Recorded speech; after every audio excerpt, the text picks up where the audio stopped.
So, the question that we have is, saang site ako nag-a-apply? So, dati nung nag-i-start ako, lahat na makita kong job na pwede kong pag-applyan, in-applyan ko na online.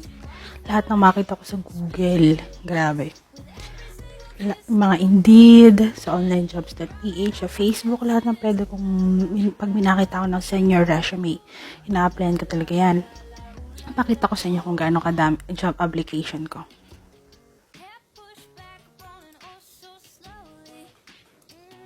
If you're going to apply sa onlinejobs.ph, makikita nyo dito lahat ng pinag-applyan nyo from the start. May 2, 3, 4, hanggang ano pa yan, no?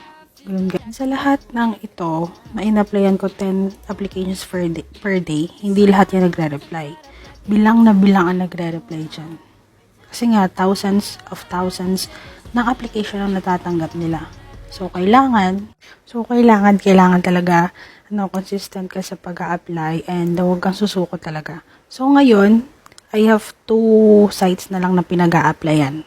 The first one is the onlinejobs.ph. Yan yung pinaka-main source ko ng clients. And the other one is LinkedIn. Dito sa part ng jobs. Yan, dito. Madali kasi dito mag-apply ng mga jobs. And marami ding freelancers na nagsasabi na sa Upwork. Yan. Maganda din doon, pero hindi ko pa lang natatry. And yun, good luck sa job hunting.